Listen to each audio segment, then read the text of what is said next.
Hi friends. In Planet Earth Dating, it's Saturday, September 25th, 2021. In both the Lynn life and the Jamie body mind, the authorized souls remain only child souls from the deeper, denser dimensions, and all other souls from all other dimensions, as long as the souls are already living by the many search for truth rules already given to the search for truth community by wiser minds above all of us, and regardless of whether or not the souls themselves are living by those rules, it's incumbent on the lives to live by those rules, or the souls that will come in are not souls that any of us would want to have anything to do with. And this is true for all of us, not just us. I'm sorry to be the bearer of bad news, but in this era of total astral lawlessness, there's a lot of bad guys upstairs, and they don't mind lying. Hey little girl, I'm God, I'm your angel, etc. And they're none of those things. They're somebody who's in it for themselves, which is fine. So heads up and be careful.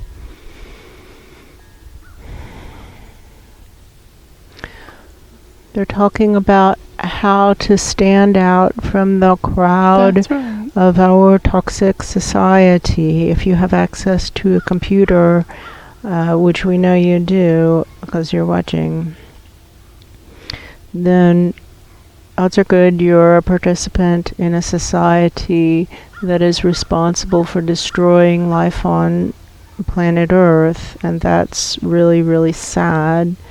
And it also is an extremely heavy karmic burden. That's true. Which the angels have spoken about before, and now they're talking once again about the importance of doing something to separate ourselves from that heavy karmic burden, and for real, not for pretend. And greenwashing is a no-no because it's lying.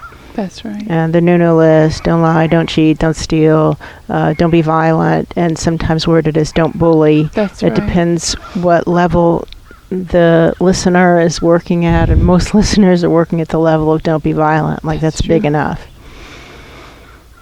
For whom is the message, and why do you ask? So we have the intent or hope of standing out from the crowd, with the idea being that we're actually trying to do what we said we would do in our sacred vows to Spirit. And everybody, you too, everybody has made pre-birth commitments to Spirit, a soul plan, a soul contract, a life purpose. All these different words and phrases are used to point to the same phenomenon, that it's not a frivolous thing to step into a denser life. It's a serious choice, and everybody comes in with assignments, and when we die, as is inevitable, we're held accountable for those assignments, and that's all we're asked about. We're never asked about how much money we made, or how good our hair looked, or how we tended our makeup. None of that. That's right. We're asked about what we did on our commitments to Spirit that we made before we were born. And it doesn't matter if your birth soul blew out decades ago, the life is tagged with a soul commitment. And this is one thing that clients want to say to us. They want to argue, that doesn't have anything to do with me. Why, that soul left, and so I'm not accountable for that. And that would obviously be convenient if it were true, but it isn't true. Yeah. I'm sorry to be the bearer of bad news. So how to act on our commitments to Spirit, our pre-birth commitments to Spirit. And in these two lives cases, the original souls were part of an experiment being run by wiser minds above of precisely 1 million souls, and therefore more than 1 million bodies. We've explained this in Choose the Puppy or Decision Time, or also there was one about concurrent lives, and this topic has been covered many other times as well.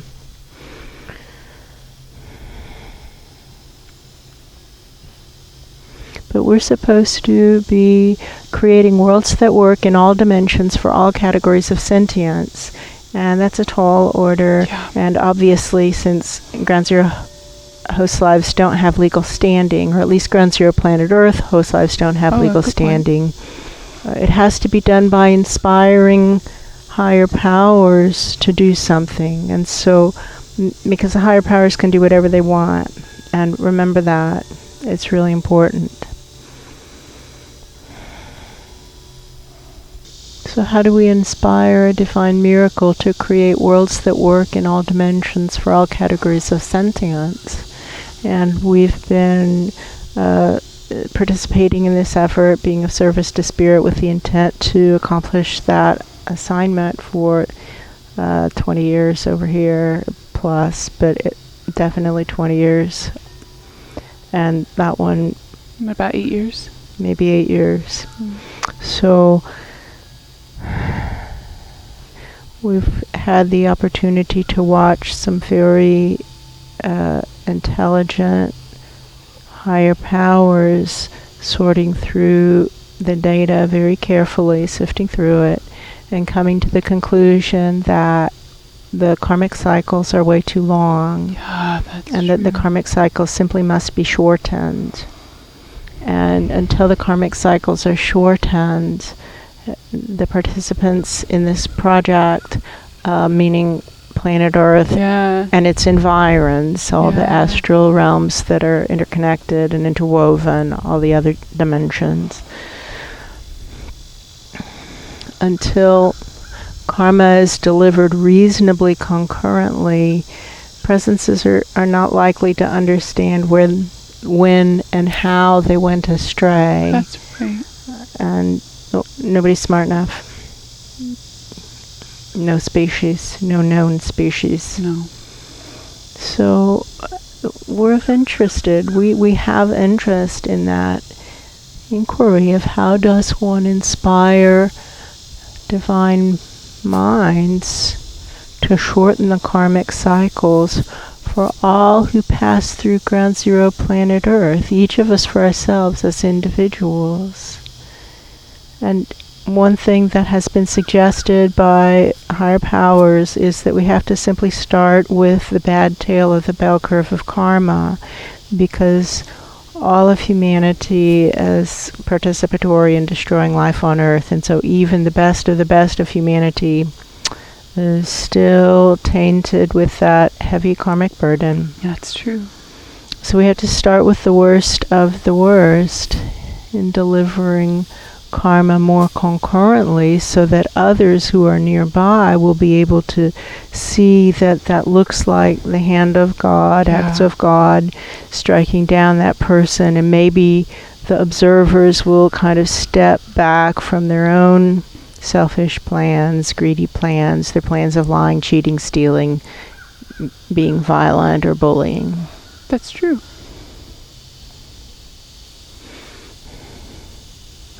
How can we be of service in that effort?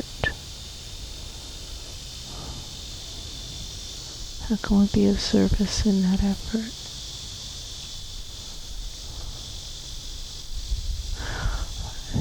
It's very quiet. Very quiet, right? Maybe we should pick up where we left off with our last filmed inquiry, which was asking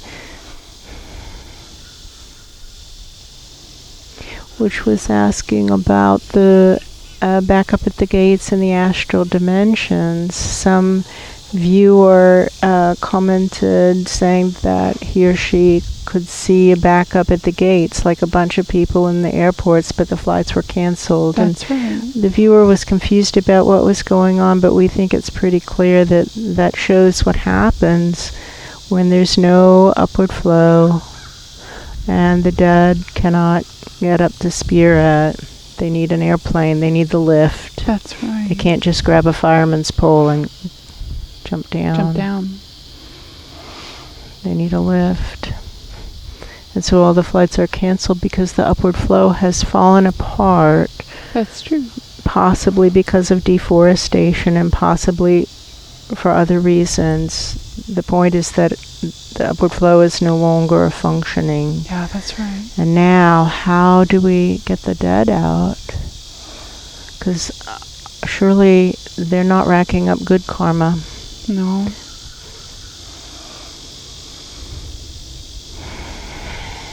How do we get the dead out? How can we be of service to inspired divine minds to get the dead out?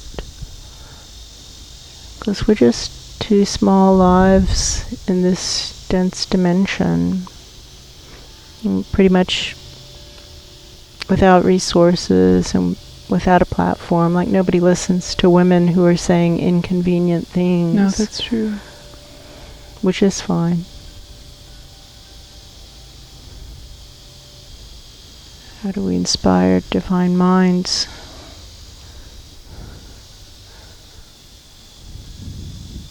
To begin to apply karma to the worst of the worst. How do we inspire divine minds to take action, effective action that actually works, to clear out some of the dead who are clogging the astral dimensions,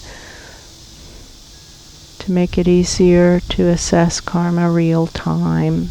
Because that's what they say over and over again. Yeah, right? It's difficult to assess karma real time, and we're sure that that's true. Absolutely real. But the really wise minds, higher powers, have said repeatedly, you've got to start with fossil fuel executives, poison industry executives, arguably Western medicine executives, because medicine is an industry, and make no mistake about it, it's a business. The Hippocratic Oath, that's a lie, just so you guys know that.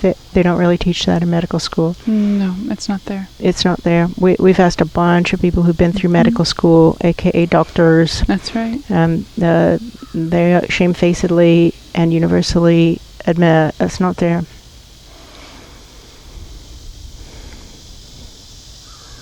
And so if you're listening and you're a doctor and you have this in your medical curriculum, please feel free to comment that you were in fact instructed on the Hippocratic Oath, which says first do no harm.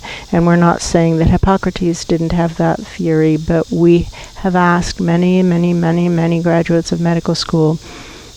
100% of them have said it wasn't covered in their medical school curriculum. That's what they always say, is not at mine. Not at mine. And they all say that. Yeah. And in our CPA career, we had the experience of having a lot of medical clients, medical business That's clients, right. and we know it's a business. It's to make money.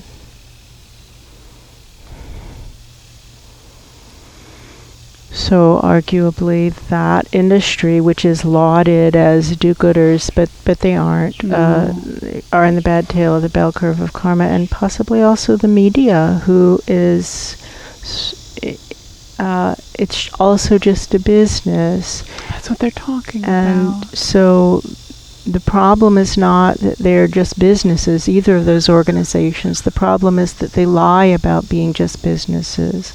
Like, it's fine to be just a business, but don't lie about it. That's right. And neither of those industries are do-gooder industries. They're just businesses. They're money-making machines. That's right. Which is fine. But it's not do-gooder. So they were talking about these rules. Oh, interesting. Oh, interesting, right? Of how to stand out from the crowd of our toxic societies, which is probably something we're all going to want to have done when we die, as is inevitable. Yeah. And they say have day jobs in do-gooder organizations, and I think that's why they're talking about media is currently not reporting about some really serious issues, and that's therefore they are disqualified, not as do-gooders. They're not do-gooders. Unless you're breaking from the pack, and Guy McPherson's a good example of somebody who breaks in the pack, and ArcticNews.com, Blogspot, a bunch of scientists, they break from the pack, and they're telling the truth.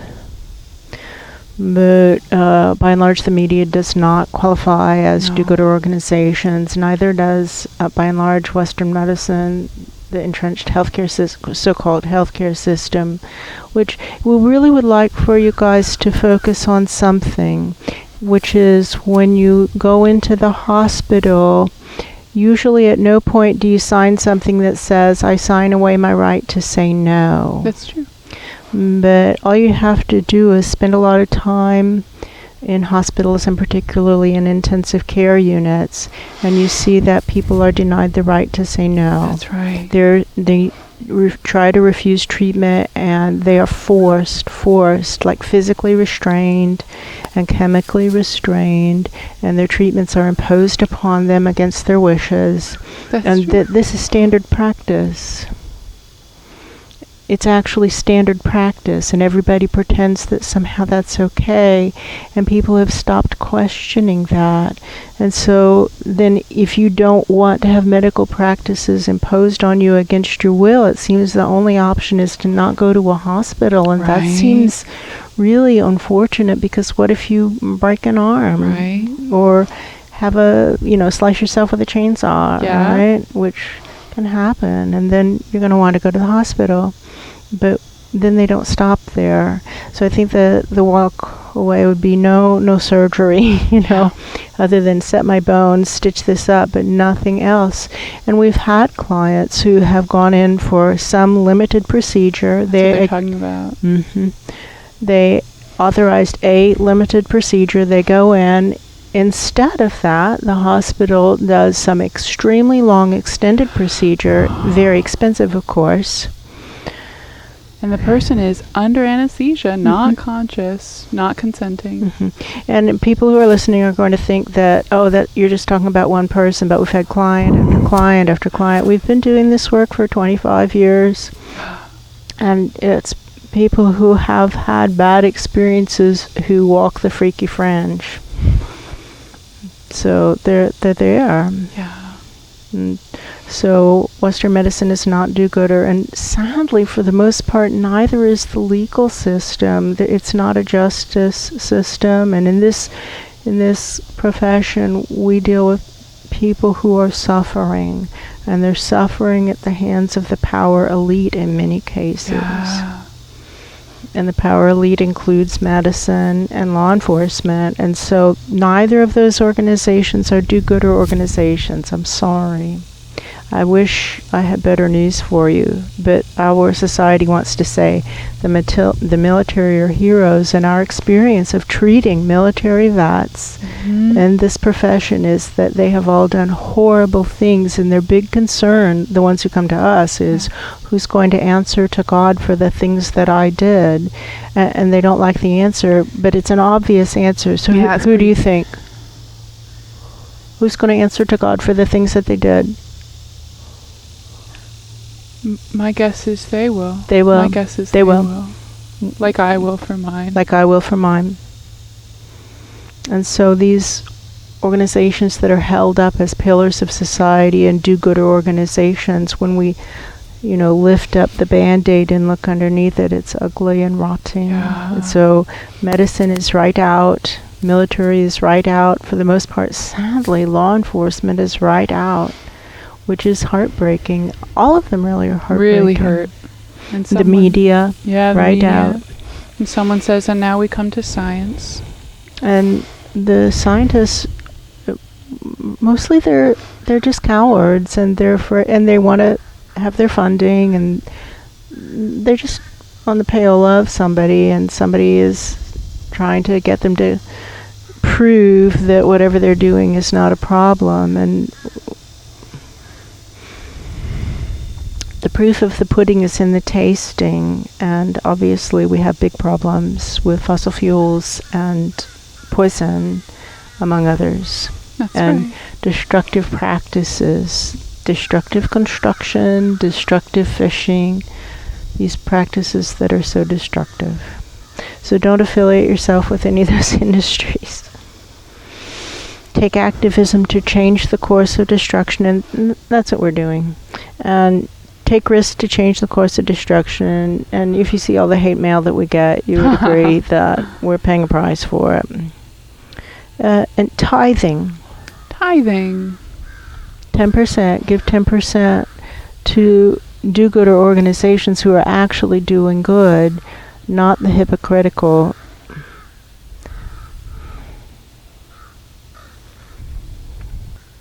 And anybody who is speaking from the pulpit and telling you convenient things at this point in the course of events on planet Earth, they are hypocritical. They are hypocrites, because divinity loves all life, not just humanity, and divinity has been shouting for 20 years and maybe more. We've just noticed it for 20 years. Saying, stop it, stop it, stop it, stop it, stop it, stop it, stop it, stop it. And that's what the pulpit messages should be. Stop the destruction. That's because that's what divinity is actually saying. And so if the pulpit messages are anything other than that,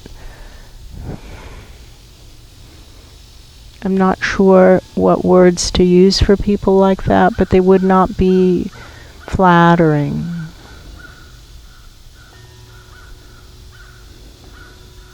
I'm sorry.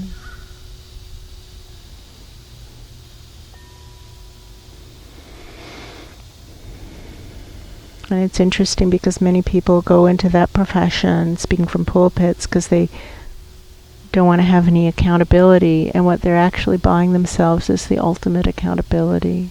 That's true. Unless their plan is to be immortal. And I would give that low odds of success. Oh, yeah.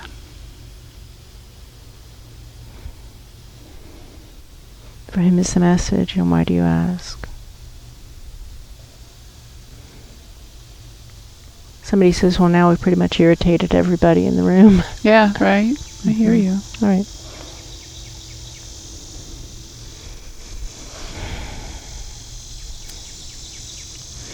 How to shorten the karmic cycles for all who pass through Ground Zero planet Earth, each of us for ourselves.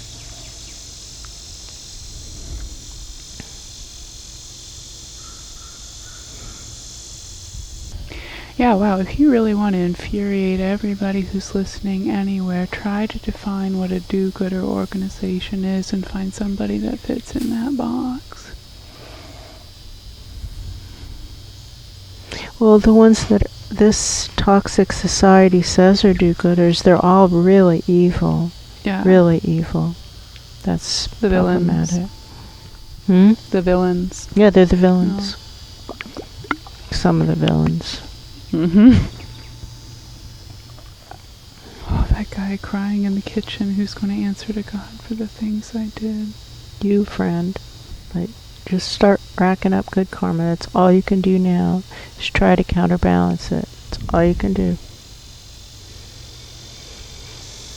So then for those who are watching this and they're thinking, oh no, who's going to answer to God for the things that I've done? All the advice that is given is consistently to simply begin to accrue good karma. Start doing selfless, courageous things on behalf of the suffering planet. Try to stop the destruction. Take selfless, courageous actions, and in such a way to counterbalance what's done. Because what's done is done. There's no use crying over spilt milk. Now counterbalance it. And you don't have as much time as you think you have. And that's what the voices are consistently saying, is none of us have as much time as we think we have. It's like kick it into gear right now. For him is the message. And why do you ask?